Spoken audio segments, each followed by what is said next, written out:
ओम शांति। आज 26 अक्टूबर 2024 की ईश्वरी मधुर महावाक्य सुनते हैं। मीठे बच्चे, सर्वशक्तिमान बाप आया है तुम्हें शक्ति देने। जितना याद में रहेंगे उतना शक्ति मिलती रहेगी। आज की मुरली से प्रश्न है, इस ड्रामा में सबसे अच्छे ते अच्छा पार्ट तुम बच्चों का है, कैसे? उत्तर है, तुम बच्चे ही बेहद के बाप के बनते हो। भगवान टीचर बनकर तुम्हें ही पढ़ाते हैं, तो भाग्यशाली हुए ना। विश्व का मालिक तुम्हारा मेहमान बनकर आया है। वह तुम्हारे सहयोग से विश्व का कल्याण करते हैं। तुम बच्चों ने बुलाया और बाप आया। यही है दो हाथ की ताली। अभी बाप से तुम बच्चों को सारे विश्व पर राज्य करने की शक्ति मिलती है। ओम शांति। मीठे मीठे रूहानी बच्चे रूहानी बाप के सामने बैठे हैं, शिक्षक के सामने भी बैठे हैं और यह भी जानते हैं यह बाबा गुरु के रूप में आए हैं हम बच्चों को ले जाने। बाप भी कहते हैं, हे रूहानी बच्चों, मैं आया हूँ तुमको यहाँ से ले जाने। यह पुरानी दुनिया बन गई है और यह भी जानते हो कि यह दुनिया छीछी है। तुम बच्चे भी छीछी बन गए हो। अपने को आप ही कहते हो पतित पावन। बाबा आकर हम पतितों को इस दुखधाम से शांति धाम में ले जाओ। अभी तुम यहाँ बैठे रहते हो तो यह दिल में आना चाहिए। बाप भी कहते हैं, मैं तुम्हारे बुलावे पर निमंत्रण पर आया हूँ। बाप याद दिलाते हैं, बरोबर तुम बुलाते थे ना आओ। अभी तुमको स्मृति आई है, हमने बुलाया है। अब बाबा आए हुए हैं। ड्रामा अनुसार कल्प पहले मिसल। वो लोग प्लान बनाते हैं ना, यह भी शिव बाबा का प्लान है। इस समय सबके अपने अपने प्लान है ना। 5 वर्ष का प्लान बनाते हैं, उसमें यह करेंगे। बातें देखो कैसे आकर मिलती है। आगे यह प्लान आदि नहीं बनाते थे, अभी प्लान बनाते रहते हैं। तुम बच्चे जानते हो हमारे बाबा का प्लान यह है। ड्रामा के प्लान अनुसार 5000 वर्ष पहले मैंने यह प्लान बनाया था। तुम मीठे मीठे बच्चे जो यहाँ बहुत दुखी हो गए हो, वेश्यालय में पड़े हो, अब मैं आया हूँ तुमको शिवालय में ले जाने। वह शांति धाम है, निराकारी शिवालय, और सुख धाम है, साकारी शिवालय। तो इस समय बाप तुम बच्चों को रिफ्रेश कर रहे हैं। तुम बाप के सम्मुख बैठे हो ना। बुद्धि में निश्चय तो है बाबा आया हुआ है। बाबा अक्षर बहुत मीठा है, यह भी जानते हो हम आत्माएं उस बाप के बच्चे हैं, फिर पाड़ बजाने के लिए इस बाबा के बनते हैं। कितना समय तुमको लौकिक बाबाएं मिले हैं, सतयुग से लेकर सुख और दुख का पाड़ बजाया है। अभी तुम जानते हो हमारा दुख का पार्ट पूरा होता है, सुख का पार्ट भी पूरा 21 जन्म बजाया है, फिर आधा कल्प दुख का पार्ट बजाया। बाबा ने तुमको स्मृति दिलाई है। बाबा पूछते हैं, बरोबर ऐसा है ना। अब फिर तुमको आधा कल्प सुख का पार्ट बजाना है। इस ज्ञान से तुम्हारी आत्मा भरपूर रहती है, फिर खाली हो जाती है, फिर बाप भरपूर करते हैं। तुम्हारे गले में विजय माला पड़ी है, गले में ज्ञान की माला है। बरोबर हम चक्र लगाते रहते हैं। सतयुग, त्रेता, द्वापर, कलयुग, फिर आते हैं इस स्वीट संगम पर। इनको स्वीट कहेंगे। शांति धाम कोई स्वीट नहीं है, सबसे स्वीट है पुरुषोत्तम कल्याणकारी संगम युग। ड्रामा में तुम्हारा भी अच्छे से अच्छा पार्ट है। तुम कितने लकी हो, बेहद के बाप के तुम बनते हो। वह आकर तुम बच्चों को पढ़ाते हैं। कितनी उच्च कितनी सहज पढ़ाई है, कितना तुम धनवान बनते हो। इसमें कोई मेहनत नहीं करनी पड़ती। डॉक्टर, इंजीनियर आदि कितनी मेहनत करते हैं, तुमको तो वर्षा मिलता है। बाप की कमाई पर बच्चे का हक होता है ना। तुम यह पढ़कर 21 जन्मों की सच्ची कमाई करते हो। वहाँ तुमको कोई घाटा नहीं पड़ता है जो बाप को याद करना पड़े। इनको ही अजपा जाप कहा जाता है। तुम जानते हो बाबा आया हुआ है। बाप भी कहते हैं, मैं आया हूँ। दोनों हाथ की ताली बजेगी ना। बाप कहते हैं, मुझे याद करो तो जन्म जन्मांतर के पाप भस्म हो जाएं। 5 विकारों रूपी रावण ने तुमको पाप आत्मा बनाया है, फिर पुण्य आत्मा भी बनना है। यह बुद्धि में आना चाहिए। हम बाप की याद से पवित्र बनकर फिर घर जाएंगे बाप के साथ। फिर इस पढ़ाई से हमको माइट मिलती है। देवी देवता धर्म के लिए कहा जाता है, रिलीजन इज माइट। बाप तो है सर्वशक्तिमान। तो बाबा से हमको विश्व में शांति स्थापन करने की ताकत मिलती है। वह बादशाही हमसे कोई छीन ना सके, इतनी ताकत मिलती है।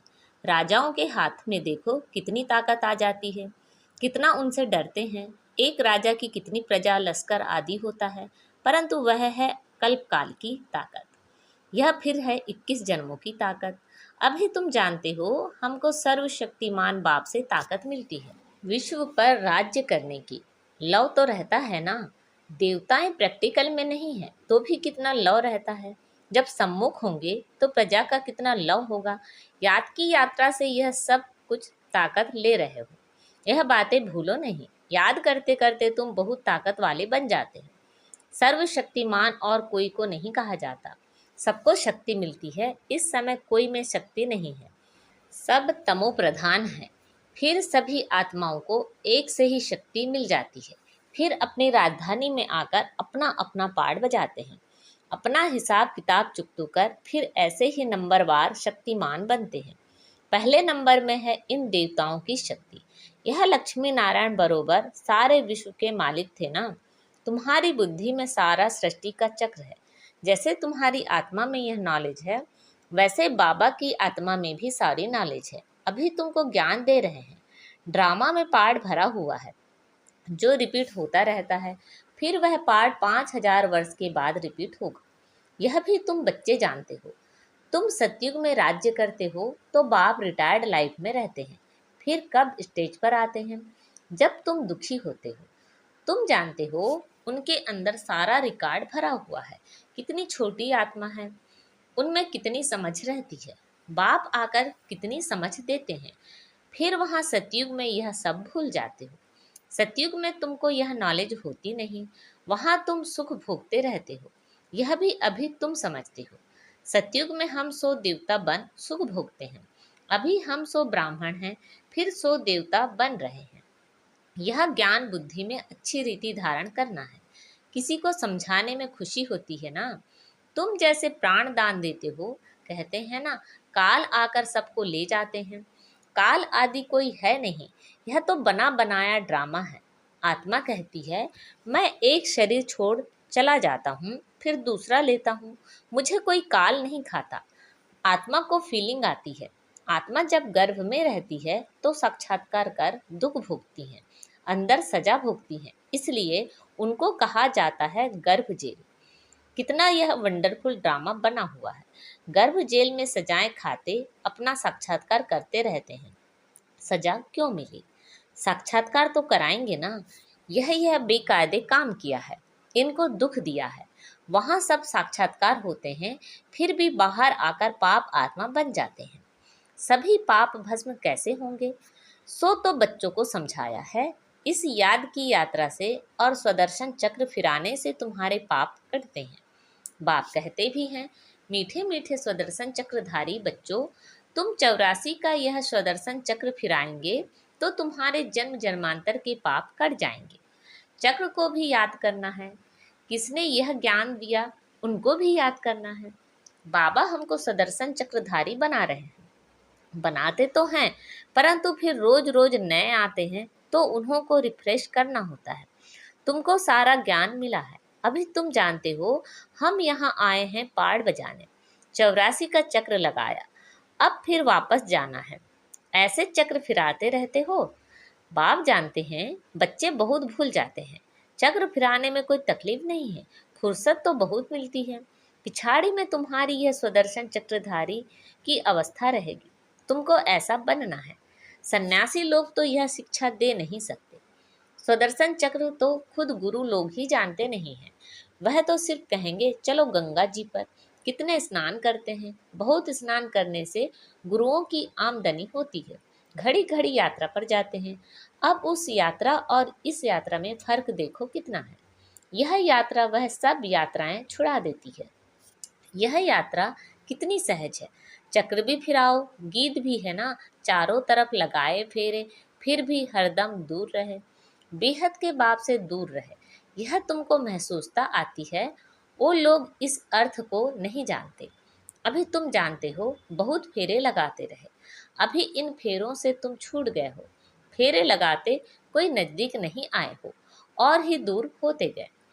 अभी ड्रामा प्लान अनुसार बाप को ही आना पड़ता है सबको साथ ले जाने। बाप कहते हैं मेरी मत पर तुमको चलना ही है, पवित्र बनना है, इस दुनिया को देखते हुए नहीं देखना है।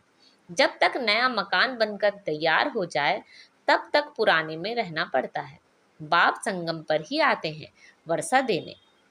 बेहद के बाप का है बेहद का वर्षा। बच्चे जानते हैं बाप का वर्षा हमारा है, उस खुशी में रहते हैं, अपनी कमाई भी करते हैं और बाप का वर्षा भी मिलता है। तुमको तो वर्षा ही मिलता है, वहाँ तुमको पता नहीं पड़ता स्वर्ग का वर्षा हमको कैसे मिला। वहाँ तो तुम्हारी लाइफ बहुत सुखी रहती है क्योंकि तुम बाप को याद कर माइट लेते हो। पाप काटने वाला पतित पावन एक ही बाप है। बाप को याद करने और स्वदर्शन चक्र को फिराने से ही तुम्हारे पाप कटते हैं। यह अच्छी रीति नोट करो। यही समझाना बस है, आगे चल तुमको टिक टिक नहीं करनी पड़ेगी, एक इशारा ही बस है। बेहद के बाप को याद करो तो तुम्हारे पाप कट जाएंगे। तुम नर से नारायण, नारी से लक्ष्मी बनने आते हो, यह तो याद है ना। और कोई की भी बुद्धि में यह बात नहीं आती। यहाँ तुम आते हो, बुद्धि में है, हम जाते हैं बाप दादा के पास, उनसे नई दुनिया स्वर्ग का वर्षा लेने। बाप कहते हैं स्वदर्शन चक्रधारी बनने से तुम्हारे विकर्म विनाश हो जाएंगे। अब जो तुम्हारी जीवन हीरे जैसे बनाते हैं उनको देखो। यह भी तुम समझते हो, इसमें देखने की कोई बात नहीं। यह तुम दिव्य दृष्टि द्वारा जानते हो, आत्मा ही पढ़ती है इस शरीर द्वारा। यह ज्ञान अभी मिला है। हम जो कर्म करते हैं आत्मा ही शरीर लेकर कर्म करती है। बाबा को भी पढ़ाना है, उनका नाम तो सदैव शिव ही है। शरीर के नाम बदलते हैं, यह शरीर तो हमारा नहीं है, यह इनकी मिल्कियत है। शरीर आत्मा की मिल्कियत होती है जिससे पाठ बजाती है। यह तो बिल्कुल सहज समझ की बात है। आत्मा तो सब में है, सबके शरीर का नाम अलग अलग पड़ता है। यह फिर है परमात्मा, सुप्रीम आत्मा, उच्चते उच्च है। अभी तुम समझते हो भगवान तो एक है क्रिएटर, बाकी सब हैं रचना, पाड़ बजाने वाले। यह भी जान गए हो कैसे आत्माएं आती हैं। पहले पहले आदि सनातन देवी देवता धर्म की आत्माएं रहती हैं थोड़ी, फिर पिछाड़ी में लायक बनते हैं पहले आने के लिए। यह सृष्टि चक्र की जैसे माला है जो फिरती रहती है। माला को तुम फिराते हो तो सब दानों का चक्र फिरता है ना। सतयुग में भक्ति जरा भी नहीं होती। बाप ने समझाया है, हे आत्माएं, मामे कम याद करो, तुमको घर जरूर लौटना है। विनाश सामने खड़ा है, याद से ही पाप कटेंगे और फिर सजाएं खाने से भी छूट जाएंगे। मर्तबा भी अच्छा पाएंगे, नहीं तो सजाएं बहुत खानी पड़ेगी। मैं तुम बच्चों के पास कितना अच्छा मेहमान हूँ। मैं सारे विश्व को चेंज करता हूँ, पुराने विश्व को नया बना देता हूँ। तुम भी जानते हो बाबा कल्प कल्प आकर विश्व को चेंज कर पुराने विश्व को नया बना देते हैं। यह विश्व नए से पुरानी, पुरानी से नई होती है ना। तुम इस समय चक्र फिराते रहते हो। बाप की बुद्धि में ज्ञान है, वर्णन करते हैं, तुम्हारी बुद्धि में भी है चक्र कैसे फिरता है। तुम जानते हो बाबा आया हुआ है, उनकी श्रीमत पर हम पावन बनते हैं, याद से ही पावन बनते जाएंगे, फिर उच्च पद पाएंगे। पुरुषार्थ भी करना जरूरी है। पुरुषार्थ कराने के लिए कितने चित्र आदि बनाते हैं। जो आते हैं उनको तुम 84 के चक्र पर समझाते हो। बाप को याद करने से तुम पतित से पावन बन जाएंगे। अच्छा, मीठे मीठे सिखिलते बच्चों प्रति माता पिता बाप दादा का याद प्यार और गुड मॉर्निंग। रूहानी बाप की रूहानी बच्चों को नमस्ते। हम सब रूहानी बच्चों की रूहानी माता पिता बाप दादा को याद प्यार, गुड मॉर्निंग और नमस्ते। आज की मुरली से धारणा के लिए मुख्य सार हैं, ज्ञान को बुद्धि में अच्छी तरह धारण कर अनेक आत्माओं को प्राण दान देना है। स्वदर्शन चक्रधारी बनना है। इस स्वीट संगम पर अपनी कमाई के साथ साथ बाप की श्रीमत पर चल पूरा वर्षा लेना है। अपनी लाइफ सदा सुखी बनानी है। आज बाबा ने हमें वरदान दिया है, सर्व वरदानों को समय पर कार्य में लगाकर फलीभूत बनाने वाले फल स्वरूप भव। सर्व वरदानों को समय पर कार्य में लगाकर फलीभूत बनाने वाले फल स्वरूप भव। बाप दादा द्वारा समय प्रति समय जो भी वरदान मिले हैं उन्हें समय पर कार्य में लगाओ। सिर्फ वरदान सुनकर खुश नहीं हो कि आज बहुत अच्छा वरदान मिला। वरदान को काम में लगाने से वरदान कायम रहते हैं। वरदान तो अविनाशी बाप के हैं, लेकिन उसे फलीभूत करना है। इसके लिए वरदान को बार बार स्मृति का पानी दो। वरदान के स्वरूप में स्थित होने की धूप दो तो वरदानों के फल स्वरूप बन जाएंगे। आज का स्लोगन है, विशेषताएं प्रभु प्रसाद हैं, इन्हें सेवा में लगाओ, बांटो और बढ़ाओ। अच्छा, ओम शांति।